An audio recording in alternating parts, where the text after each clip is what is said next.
Welcome to our very first broadcast for the 2026-2027 Brentwood Christian School year, and we are so excited to kick this off with our very own president, Mr. Jay Burcham. Welcome, Jay. Good morning. Good morning. Yeah, it is a good morning. It's a great day to be a Brentwood Bear and to be here, and just we're less than, 2 weeks away? 2 weeks from today, we start school. 2 weeks from today. It's hard to believe. Our new teachers will report on Monday, but our full faculty will be here a week from today. That's what's so hard to believe. Gosh, it just flew by. I still feel like I need a summer vacation. So yeah, it went fast. Yeah.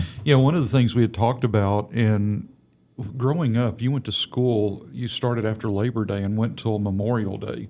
Mm-hmm. And you're right, I would love to get back to a schedule like that. I think that's good for families. I think it's good for the kids. But I don't know, we've got to have 72,600 minutes of school a year. And we build in 3 snow days, even in Austin, which we've used them lately. We've actually used them. It's no kidding. Yeah, so there's not a lot of room in there, but I actually like the fact we're starting a week later this year. I think that's been good for everyone. I think that time at home, the kids having time to play and explore, and families having time together, our teachers having a little more time, I think that's a healthy thing. So, it's been a good summer, but we're ready to get going again. Yeah, definitely. We got a lot of things planned for this year. A lot of these plans are going to be new things that we're going to bring on as far as certain events and activities. We're excited about that. There's a lot of changes, and I know we'll get into that. But how we finished last year, unfortunately, Mr. Wayne Marks, he retired. So yeah, last year was probably my most difficult year I've had since I've been at the school. I've been here now 12 years, and before I was here 14 years on the board. Last year, as a byproduct of the wreck I'd had the year before, I had that big neck surgery in October. And it was an 8-level fusion, and it failed. And in fact, the entire fusion failed. So they had to go back in April and do a 10-level fusion and put in a lot more hardware. And, that's a really big incision. And so I missed October, November, and then I missed April and May of last year. Which are pretty critical time periods. I wasn't even there for graduation. I was watching it online. So last year it was difficult because even when I was here, because of the type of surgery I had, I couldn't be in the hallway. I couldn't be around groups, so I couldn't go to games, couldn't be in the hallway. So I was in my office, but I wasn't around the kids. So I am so excited this year to get back into the social aspect of it as well. Actually visiting with the kids, being with our faculty and staff, being with our parents, going to games, and, living again. One of the great things about being at Brentwood, and I always say, is that our mission is first and foremost, loving God, bringing these kids to love God. That's always paramount. Right up behind that, though, is our community. Mm-hmm. Our community is just a special place. I will go to a game or a play, and I'll see parents in there whose kids graduated 4, 5, 6 years ago. And they're still coming to games. So this is still their community, and that's pretty special. And so it's almost like reclaiming part of what's so special to Brentwood for me this year, and I'm really anxious for that. Yeah, me too. I know last year felt like an anomaly because it just seemed off. Yeah. Even on the engagement standpoint, it seems like, the activities and getting together, it just, I don't know, something was missing. But this year, I know everybody's pumped. We've got new assignments. We've got a lot of new stuff. But with that comes with an energy and some of the things that we're going to talk about this morning. But it's great because these are all the things that if I was doing it all over again with my kids coming to school, I would want this in a school. Yeah. And so it's kind of looking forward to, I want my kids to have the greatest experience, but at the same time, not to be, it's not like it's event after event. It's that community building. It's a family. I mean, we get the kids 5 days a week, almost 8 hours a day. Let's make this a memorable experience where they learn about Christ, that he's the author of all of the things that we're learning about, and at the same time, develop those friendships and those relationships and having it infused with a great academic background to prepare these kids for what's next. We got, I think, probably one of the best jobs in the world. Yeah, I couldn't agree more. And, what is so exciting about this year is not only new things, and we're going to talk about some of that in a minute, but focuses. One of the things that will occur this year, and I'm very excited about, is we're going to have Dallas and Amanda Jenkins at our partnership dinner. Well, Dallas is the creator of The Chosen, also the writer and director, one of the 3 writers. And if you look, Amazon is putting a lot of money into season 6 of The Chosen. And so beginning in late October, early November, somewhere in that time frame, they're going to begin releasing season 6. With the exception of the actual crucifixion, will be a theatrical release that they're putting, I believe, if I read it right, it was $30 million Amazon is putting into creating a pretty remarkable opportunity to relive the crucifixion. The entire season 6 is the trial and crucifixion. So it's one day. They're devoting an entire season to one day in the life of Christ. And that will, the crucifixion will actually be released on Easter, which is a week after we have partnership dinner.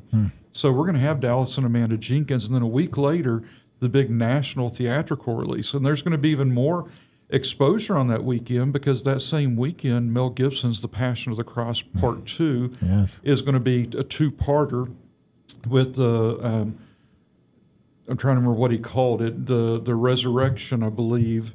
And it's going to be the time that Christ spent in the tomb is going to be part 1. And then part 2 will be released 40 days later at the day of Ascension, when Christ ascended to heaven, and it's going to cover the 40 days that Christ was on earth. And so you think about it, this world is actually going to be focused on Christ come Easter. And we ought to be focused on him every day, but we know that this world is not. But we have what is an opportunity to spend time with someone who has done more to bring the gospel across the world. At last I read online is The Chosen was approaching over 1 billion views. That is moving the gospel story really more than any time since the printing press. And so we're going to have Dallas Jenkins. We're also going to have his wife, Amanda Jenkins, who's been instrumental in the children's series of The Chosen, but also a lot of the kids' books. But because we have that as an approaching opportunity, an approaching date, we get to focus on it throughout the year. And every year, our focus on leading our kids to love God, creating great students who are going to do great things, but do it in the name of Christ. But this year is an extra emphasis because of that, where we can continually refocus. And I'm really excited. I know it's the next podcast, but I hope folks will come back for that, where we talk about the theme verse and what that's going to mean for the year. But I'm really excited to talk about that, to talk about the focus of the year, to talk about some of the new endeavors we're going to undertake. We have our first volleyball scrimmages this week. We have our first football scrimmage in a couple of days. First game next week. We've got that big fancy concession trailer that was paid for at our last partnership dinner out there, so you can come get a great meal now with the game. There's just some great things occurring, and what makes me most excited, you and I were talking about this beforehand, is, the life of a school is, educators a pretty transient market. Educators, not a lot of people get into teaching and stay in. It's not a lucrative profession. It's also a difficult one. And so you see a lot of transients in that employment place. Well, last year, we only lost 2 teachers out of our entire faculty. That's crazy. We had one of our third grade teachers wanted to go back and be closer to home, Nashville, where her family was. She was a single lady, couldn't blame her for that. And another, one of our K-4 teachers decided to move. And so we had 2 that moved. And so we replaced those. We also added a new kindergarten class. We had such high demand, we added kindergarten. And then you look beyond that, and it's like, we're full. We are really, the school is full. What a blessing. Yeah, it's an absolute blessing. The school is full. And then TEFA occurred. We began working on it last year. We worked on it throughout the year, and we had no idea what kind of impact it was going to have on our community. It could have been a handful of people.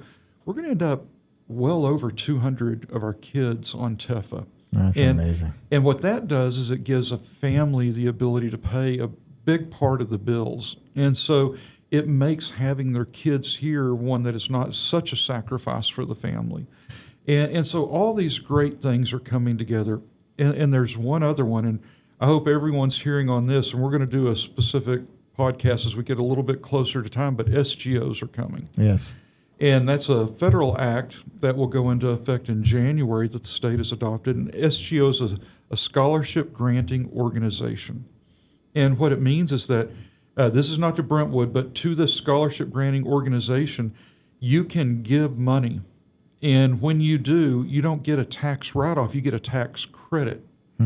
And so right now the limit is $1,700, but they're trying to bifurcate because it's supposed to be per taxpayer. So they're saying if you do a combined, joint filing, then it should be $3,400. So it'll be somewhere between $1,700 and $3,400 that you'll actually get a tax credit. So if you pay taxes, you'd be nuts not to give to that because you get that money right back. And when you do, you can direct it to a school like Brentwood, and then we can use that for scholarships that helps bridge the gap on our TEFA recipients to close that gap, or our non-recipient families who need. And so it is becoming where more and more the ability to attend a high-quality school like Brentwood, and especially one that maintains a focus on affordability like we do, much more so than most others, that this is not only a godsend, but for a lot of our families, there's a difference between being able to be here and not. Yeah, you're right. I mean, with the SGO, last year I paid taxes. And I paid over $1,700 to the government. Well, if I could take $1,700 of that instead of going to the government and direct that to go to an SGO that will benefit Brentwood families, why not? Yeah. Like you said, you'd be nuts not to do that. Yeah. The whole thing about TEFA, we are beyond I'm amazed and blown away by the response that we have been able to get, because we thought maybe we'd get around 35 from my understand that would be accepted, and we have over 200 now. Yeah, I think last count this morning, we're sitting between 225 and 229. That's crazy. And, TEFA, for those that don't know, it's the Texas Education Freedom Act. And what it is school choice. It is Texas. With no strings attached. Yeah, Texas for the first time dipping its toe into the school choice market, and doing so in the largest rollout ever, because Texas is a big state. And so several other states have had school choice rollout, but just by sheer size, this is the largest in the nation's history. And so the state put $1 billion, and people, well, did that take $1 billion away from public school? No, it didn't, because they actually increased the budget for public schools as well. But you had about 250,000 kids register for TEFA. And so you had a lot of kids moving out of public school into private, a lot of kids who are already in private school being able to maintain, and then some kids moving from one private school to another because this now afforded them the ability to go to a school more fitting with what they thought their needs were. So you've got 250,000 kids that came into TEFA, and what that has shown is, you get 250,000 of anything, politicians pay attention, is that the anticipation is that TEFA will actually grow after this. We're fixing to enter a new biennium. And what the governor's plan, according to Texas Monthly, had been originally as a $1 billion outlay. Then at the next biennium, which is what we're coming to, is $3 billion, and then a $6 billion. And when you get to $6 billion, you're pretty much at universal. At that level, you're just about paying for universal school choice. So, the private school process is changing. And because of that, we're having to make changes with it. Now then, understand TEFA is not a benefit to Brentwood Christian School, because the money goes to the families. But to the family, whether you had financial aid or whether you had any other, or you're just paying for the full load, you're talking about $10,400 and some change. That's real money. That is a real benefit. And, what it does, it stabilizes the most vulnerable. And I want people to hear, we had a meeting with some lovely ladies who were first-time Brentwood parents coming in, and they were TEFA recipients, and they were really concerned that they were the only ones. And we said, no, there's over 200 like there's kids. A stigma or something. Yeah, there not only is no stigma, man, that's a third of our kids are TEFA recipients, and we're hoping that number grows. But what it is if you're a tax-paying Texas citizen, you're eligible. And then eligibility is now on a draw. So they're drawing to see who gets in. So it's a great thing. It's a huge relief for our families. You think 10,400 times 220 some odd students, that's $2 million in relief to our families. Yes. Who then have that as a pay mechanism, which then makes being at a place like Brentwood all the more approachable, because 10,400 covers, that's 85% of our tuition, if not more, if you're in elementary. So that's a huge relief. So that's a big change this year. Other big changes we talked about, focus, and we're going to talk a little bit about our theme verse in the next one, which I'm very excited to. So I just want to interrupt just for a second. I want to go back to the whole TEFA to explain a few things that I think that there's some misunderstanding that has been out there about Brentwood's role when it comes to TEFA, because somehow, I mean, what we charge, let's say we take the high school number over just a little over $14,000. The next school 15 minutes down the street from us, not too far, that's similar in size, which we have all the offerings and we have more offerings than that they're able to offer. And yet they're $29,000. We're at $14,000. People know that we have kept it as because of you and your push with the board to keep tuition affordable. And in doing so, it really, in some sense, from a business standpoint, you're saying we should actually be 15% a minimum higher than what we're currently charging. But you guys are reluctant to do that so that more families can take advantage of this. Even at that, it's still difficult for a lot of families to be able, it's a major financial sacrifice for them to come up even with at $14,000 a year. So with the scholarship money that we gave over $650,000 last year, that money comes out of the operating budget and people who donate to the Bless Our Bears. But you know what? That makes it tough on the school to be able to operate a size such as us. And yet we're committed to that. So TEFA has provided relief. It is not doing anything to where Brentwood now we got money coming in hand over fist. It doesn't work that way. And so if you want to expand on that, I think that's important for our listeners to understand that. Well, a couple things is Brentwood did hand out over $600,000 in direct financial aid last year. And that's actually not scholarship. It's aid money because it's not merit-based. And that means it's based on need, third-party identifier of need. So we use facts. And that company will actually verify that the need is in place. And so we do have people who will give to Bless Our Bears, and every dollar of that goes to financial aid for our families, but we had nowhere near $600,000 come in. So this was coming directly out of the school's operating budget. And when you look at it like that, you're talking about 8% on financial aid alone. When you start adding in sibling and all of the other, we're actually upwards about 19 cents of every dollar that comes in goes right back to our community to keep them here. And so one of the misnomers is BCS does not get TEFA money. Our families do. And our families can use that to pay. And for our families, what it is like getting $10,400 in raise per kid. Only you don't pay taxes on it. So it's not like if you've got 3 kids, you got $30,000, you have to pay taxes on $30,000, then you have $30,000 to pay for school.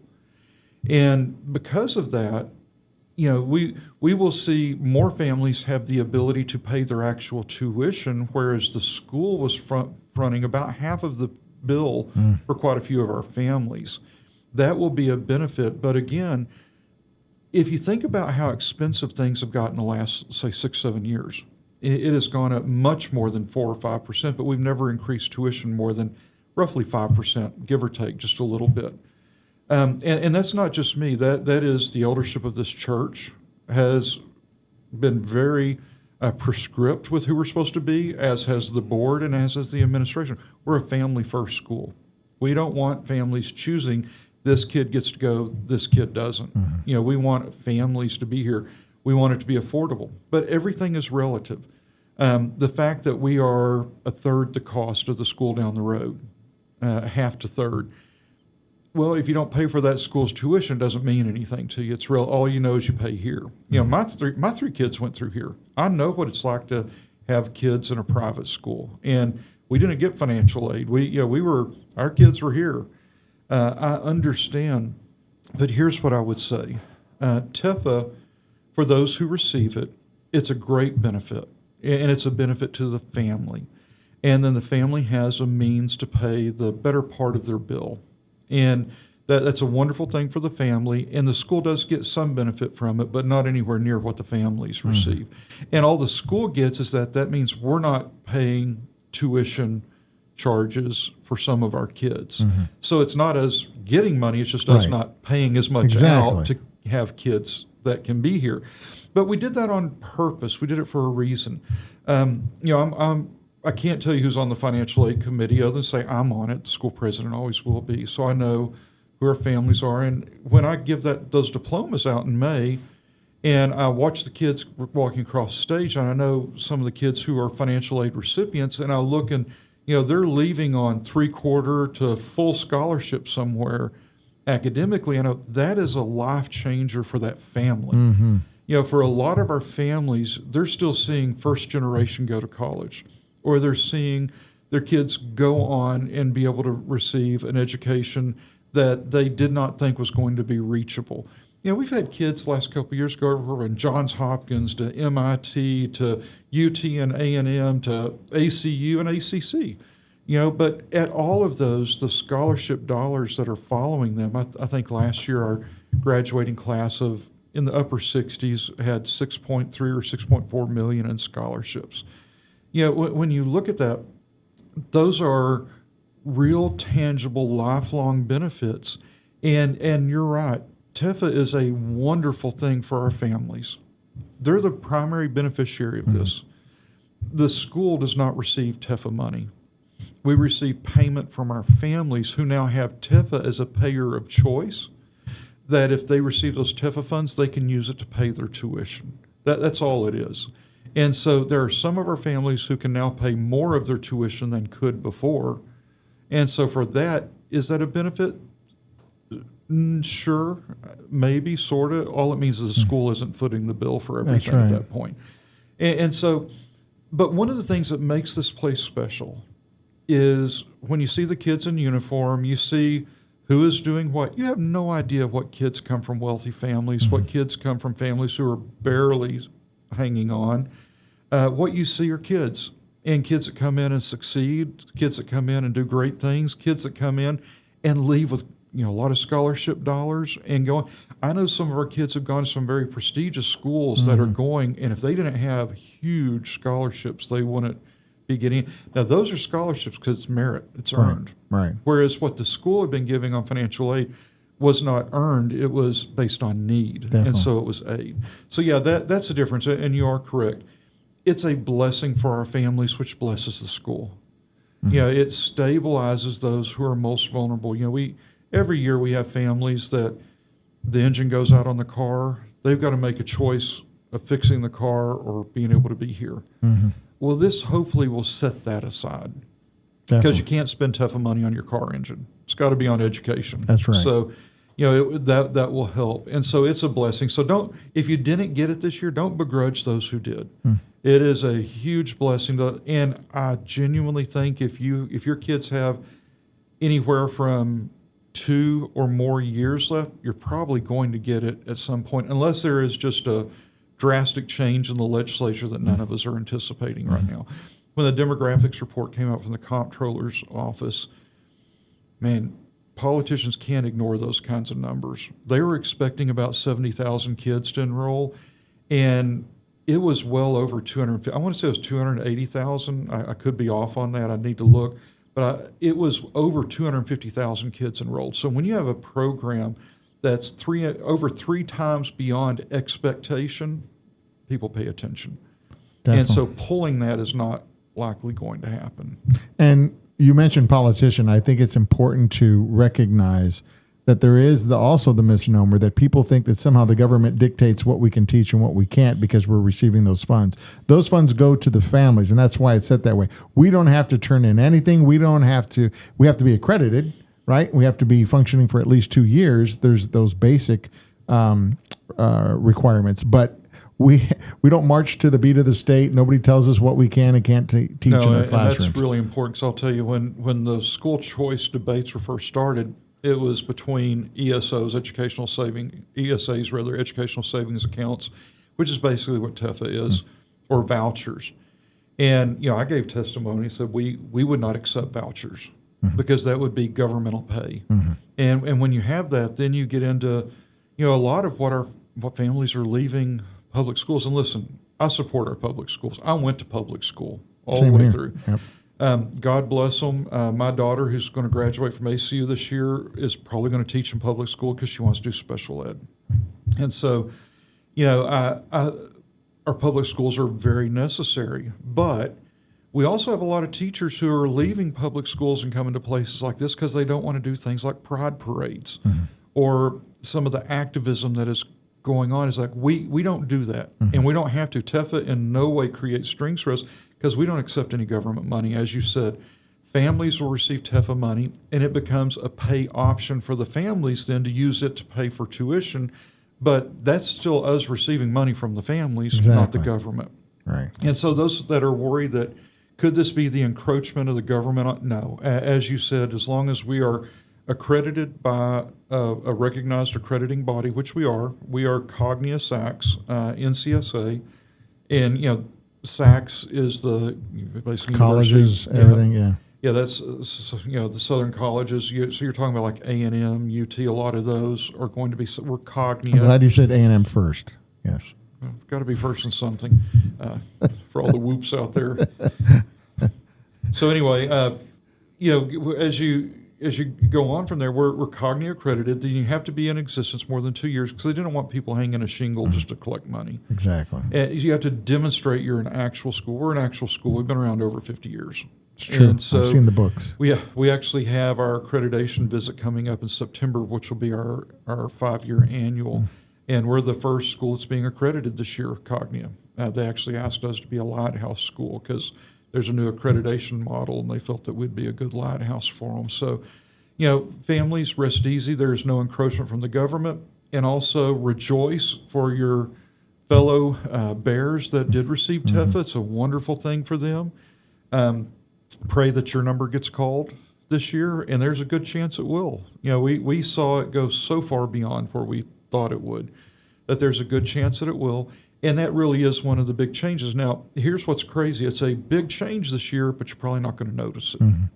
Other than families who now have the ability to pay where it doesn't hurt. But that's going to be at home where they notice that more. Up here, what we're hoping is that because of the blessing, and listen, a big part of this is Joe's daughter, Renee. We brought Renee on, I believe, back in October, November time frame, somewhere in there. December, but you were close. December? Okay. I just had surgery, remember? That's right. And she worked with families and was incredible. I think we probably had 80% of our families registered for TEFA. And because of that, because of the registration, because she was so forward with it, 220 some odd of our kids are already on TEFA, which is, again, we were thinking maybe 40 in the spring. So, it's time over time better because of the effort that's been put in. And again, the school put that money in bringing Renee in, not because it's a huge benefit to us, because it's a huge benefit to our families. Yeah. And if our families are in better shape, then our thought is our families will be more generous with us when it comes to things like bless our bears for the families that didn't get TEFA that we're still going to provide financial aid for. And so that's one of the things. We will still continue to provide assistance to the families that need it. We just now have some families that don't need it because they got an extra $10,000 to $20,000 to $30,000 coming in for their tuition money. I know. And Renee, I'll just share this. She says the best part about her job is hearing how the people are rejoicing in tears and so blessed, knowing on how it's going to change their family's financial situation so they can afford sending their kids to this school. That's where she gets the reward from what she does, and that's the blessing, and it truly is a blessing. Yeah, it is, and we're blessed to have Renee here, and then Denise and her department, the finance department, have worked so closely with families, and we put a lot of things on hold this last year to concentrate on TEFA, knowing that we're not the beneficiaries of it, but if our families benefit, we'll be a stronger community for it. Definitely. And that's what we're anticipating, is that we're having a lot of families come in this year in much better shape financially because of a lot of the work that went into it. And that's just rejoice. And we are confident that those same families that this provides an avenue for are going to look at the school and realize all that went into that. And listen, we are not a wealthy community.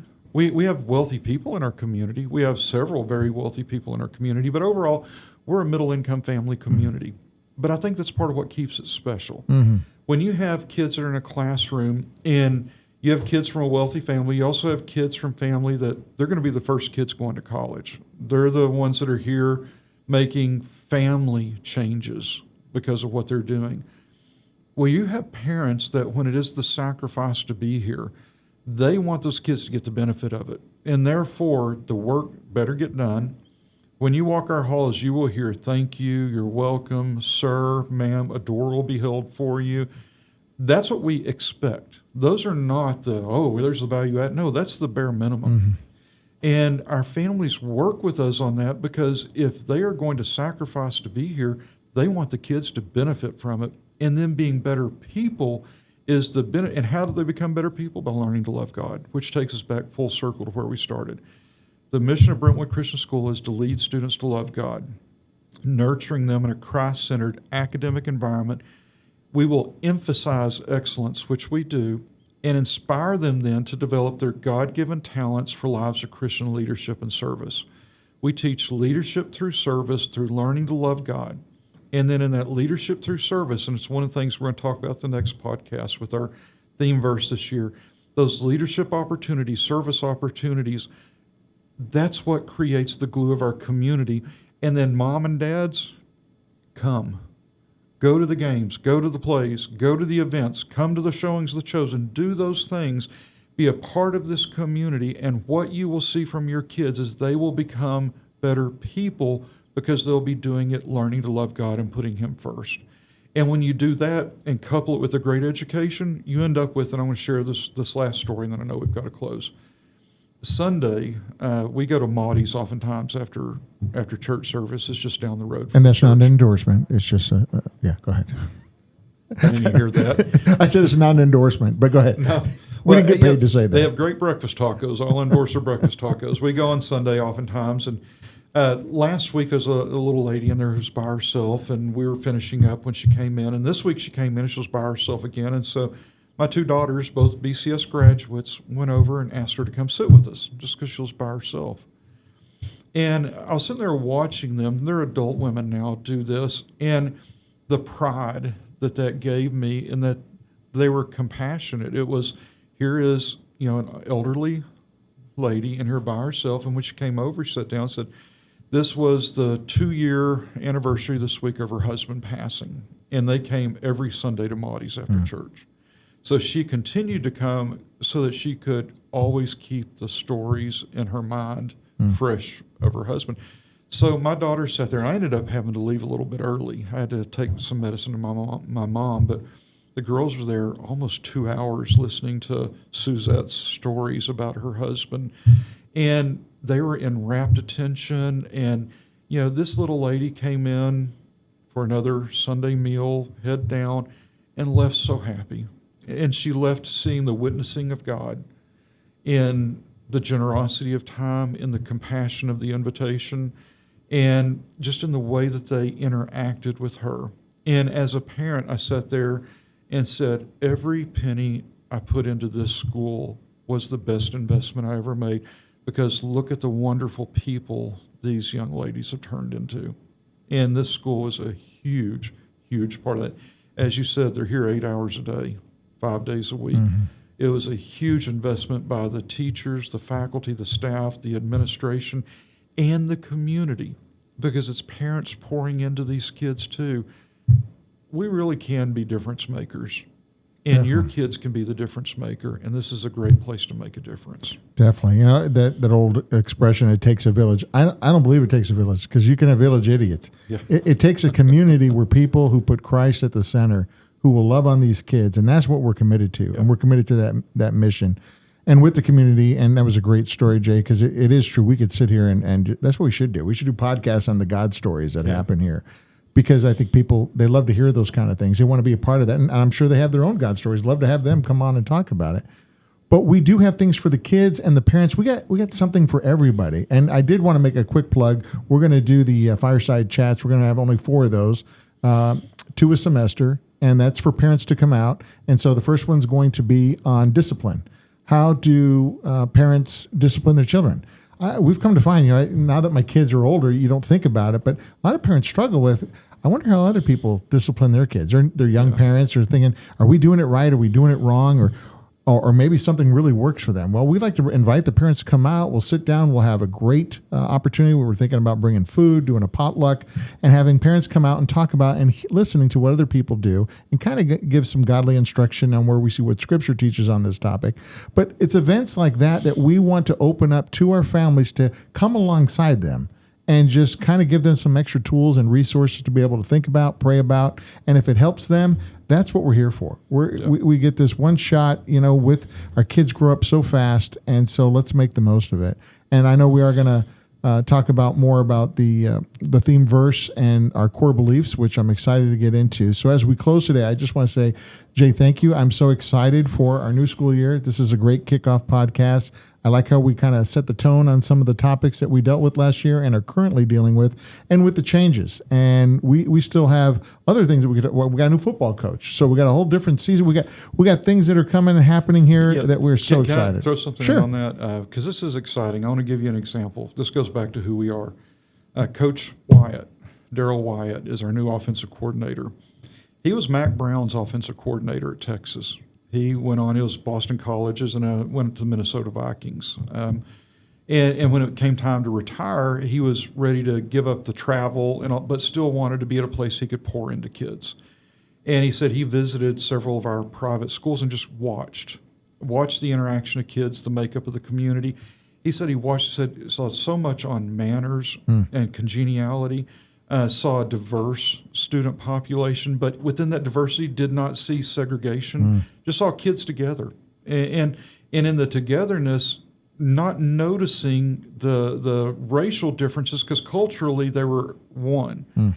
And he said he actually approached us wanting to come here. I was at home one day and started getting texts from Mac Brown of, you can't let this guy get by you. You got to get him. Well, I was not expecting to get, so I got Mac Brown's personal number now. So I'm going to call you someday, Mac. But that's kind of cool when you're talking about someone at that level comes to you because they said, I watched your kids. I want to be a part of that. That's awesome. And that just goes back and shows you these kids can be difference makers, but only if mom and dad put them in a position to make the difference. And that's only if God is first. So, welcome to school year 26-27 with you. And it's always a great day to be a Brentwood fan. Thanks, Jay.